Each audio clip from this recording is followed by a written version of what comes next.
Hi. അപ്പൊ ഇന്ന് 1-ാം തീയതി അല്ലേ? ഇന്ന് ഞാൻ മുറ്റത്ത് പൂവൊക്കെ ഇട്ടുട്ടാ. ഇതാണ്ട ഇന്നലെ മൈലാഞ്ചിട്ട് ചോന്നൂട്ടാ.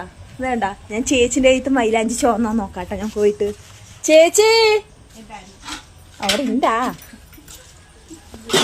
അവിടെ കൈയായിട്ട് നിന്റെ മൈലാഞ്ചി ചോന്ന് നോക്കട്ടെ. ആ ചേച്ചിന്റെ കയ്യത്ത് മൈലാഞ്ചി ഒക്കെ ചോന്നൂട്ടാ. എല്ലാവർക്കും ഒരു ഹായ് പറയും. ഹായ്. അതെ. അപ്പൊ നിങ്ങളൊക്കെ മൈലാഞ്ചി ഇട്ട് നിങ്ങളുടെ കൈയൊക്കെ ചോന്നാ. അതാണ്ട എന്റെ ഞാൻ 2 കയ്യിലിട്ടു കേട്ടോ മൈലാഞ്ചി. വേണ്ട ഞാൻ വീട്ടിൽ നിന്ന് പൂവൊക്കെ ഇട്ടിട്ട് അന്ന് 1-ാം തീയതി അല്ലേ. ഇനി കുറച്ച് കഴിഞ്ഞ് അമ്പലത്തൊക്കെ പോകണം. ഇന്ന് വളയപ്പുള്ളിക്കാവിൽ നിന്ന് അന്നദാനമൊക്കെ ഉണ്ട്. അപ്പോൾ ഞങ്ങൾ കുറച്ച് കഴിഞ്ഞിട്ട് പൂവാ പറഞ്ഞിട്ടാണ് കേട്ടോ. കാണിച്ചു തരാം കേട്ടോ പൂ ഇട്ടത്. ചന്തമൊന്നുമില്ല, പൂവൊന്നും അത്ര ഇല്ല, അതുകൊണ്ടാണ്. വേണ്ട ശരി എന്നാൽ ഇനി കുട്ടികളിലേക്ക് റെഡിയാക്കി സ്കൂളിലേക്കൊക്കെ ഒന്ന് പറഞ്ഞയച്ചു കൊടുത്തേ. ബൈ.